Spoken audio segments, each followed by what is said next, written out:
สบายดีข้าพเจ้าชื่อทศนิยามื้อนี้ข้าพเจ้าจะมาเก็บบทโฟกัสวิชาแสนเลขาภาคแวนก้มเนาะเป็นคำถามข้อที่4หลักการสร้างแต้มรูปเป็นชุดที่4เนาะอยู่ในนี้ข้อที่3นี่เราจะแต้มรูปวัตถุ AB เนาะบ่อยู่ในแกนต้นของแวนกงลบอยู่ในนี้เนาะอันนี้เป็นแวนกงลบจะลอยเนาะวันนี้หลักเกณฑ์สร้างแต้มรูปเขาจะเองใส่3กรณีหรือว่า3หลักเกณฑ์เพื่อเขาจะแต้มรูปวัตถุ AB นี่เนาะทำมันได้รูปวันนี้หลักการสร้างแต้มถ้าเป็นทอนนั่นนี่เนาะบ่เป็นเม็ดเขาต้องเบิ่งเป็นเม็ดก่อนเขาต้องแต้มเป็นเม็ดก่อนคือเม็ด element B แต่มันเป็นทอนสื่อ AB เนาะวันนี้เราเบิ่งเม็ด B ก่อนเนาะเม็ด B ก่อนแล้วหลักเกณฑ์โดยเขาอิงใส่หลักเกณฑ์ที่1เนาะหลักเกณฑ์ที่1อยู่ในนี้เมื่อแสงเดินออกจากจุด B เนาะหรือว่ามีร่วงขนานกับแกนต้นเนาะขนานกับแกนต้นเมื่อฮอดหน้าแว่นจะสะท้อนมีร่วงไปผ่านจุดซุ่ม F นี่เนาะเขาก็แต้มเลยมีร่วงขนานกับแกนต้นเนาะอันนี้แม่นมีร่วงขนานกับแกนต้นจึ๊บขนานกับแกนต้นแล้วเมื่อฮอดหน้าแวนจะสะท้อนมีร่วงไปผ่านจุด F เนาะมีร่วงจะสะท้อนไปผ่านจุด F คืออยู่นี่เนาะจึ๊บ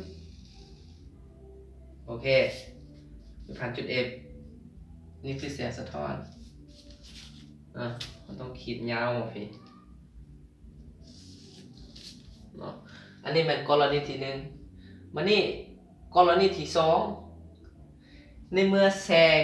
ออกจากจุด B เนาะไปผ่าน F เราไปผ่านจุดซูมแสงเนาะเมื่อฮอดหน้าแวนจะสะท้อนมีร่วงสะท้อนขนานกับแกนต้นเนาะเขาก็มาแต้มเลยอันนี้มันกรณีที่2นะเมื่อแสงออกจากจุด B ไปผ่านจุดซูมที่จุด F นี่เนาะเอาขีดเลยจุ๊บจุ๊บมาพี่เนาะนี่คือรัศมีแสงฮอดเนาะแล้วเมื่อฮอดหน้าแวนจะสะท้อนมีร่วงขนานกับแกนต้นเนาะอันนี้เป็นแกนต้นเนาะแล้วขนานกับแกนต้นอันนี้มันแมนรัศมีแสงสะท้อนเมื่อมันผ่าน F เนาะเอาขีดเลยจุ๊บโอเคจุ๊บเม็ดวัตถุ B นี่ในเมื่อเขาแต้ม2กรณีเขาเห็นได้จุดตัดกันเนาะมาตัดกันอยู่นี่แน่นอนอยู่นี่แม่นจุดเกิดรูปเนาะกรณีที่3มันผ่าน C บัดนี้ในเมื่อแสงเดินทางจากมีร่วงไปผ่าน C เนาะเมื่อฮอดหน้าแวนถ้าว่าเราจะแต้มก็ต้องใส่แวนเนาะมันจะมาผิดเนาะแต่ว่าแวนเฮาสั้นเนาะเลยเอาจากนี้ก็ได้เนาะจากจุดนี้ก็ได้ไปผ่าน C ในเมื่อผ่าน C มันก็จะตัดกันจุดเดียวเนาะแต่เมื่อผ่าน C เมื่อฮอดหน้าแวนจะสะท้อนกลับคืนจุ๊บแล้วสะท้อนกลับคืนอันนี้แมนเขาแต้ม3หลักการแสดงว่าอยู่จุดนี้คือจุด B ขีดเนาะแมนหูบ B ขีดอยู่นี่เนาะอันนี้แมนเขาแต้มเม็ด B วันนี้เรามาเบิ่งเม็ด A เนาะเม็ด A นี่ก็คือกันเนาะเขาเองใส่3หลักการในการสร้างแต้มหูบอยู่ในนี้หลักการที่1เขาไปเลยเนาะหลักการที่1เมื่อแสงเดินทางมีรวมขนานกับแกนต้นเนาะเอาเบิ่งเม็ด A ขนานกับแกนต้นจึ๊บเนาะและเมื่อฮอดหน้าแวนจะสะท้อนมีรวงไปผ่านจุดซูม F เนาะอยู่ในนี้ไปผ่านจุดซูม F เขาก็คีย์เลยเนาะจึ๊บนี่เนาะนี่แมนเส้นรัศมีแสงสะท้อนเนาะอันนี้มันหลักเกณฑ์ที่1มันนี้หลักเกณฑ์ที่2เมื่อแสงมีร่วงเนาะเมื่อแสงเดินทางจากจุด B เนี่ยจากเม็ด A เนาะมีร่วงไปผ่านจุดซูม F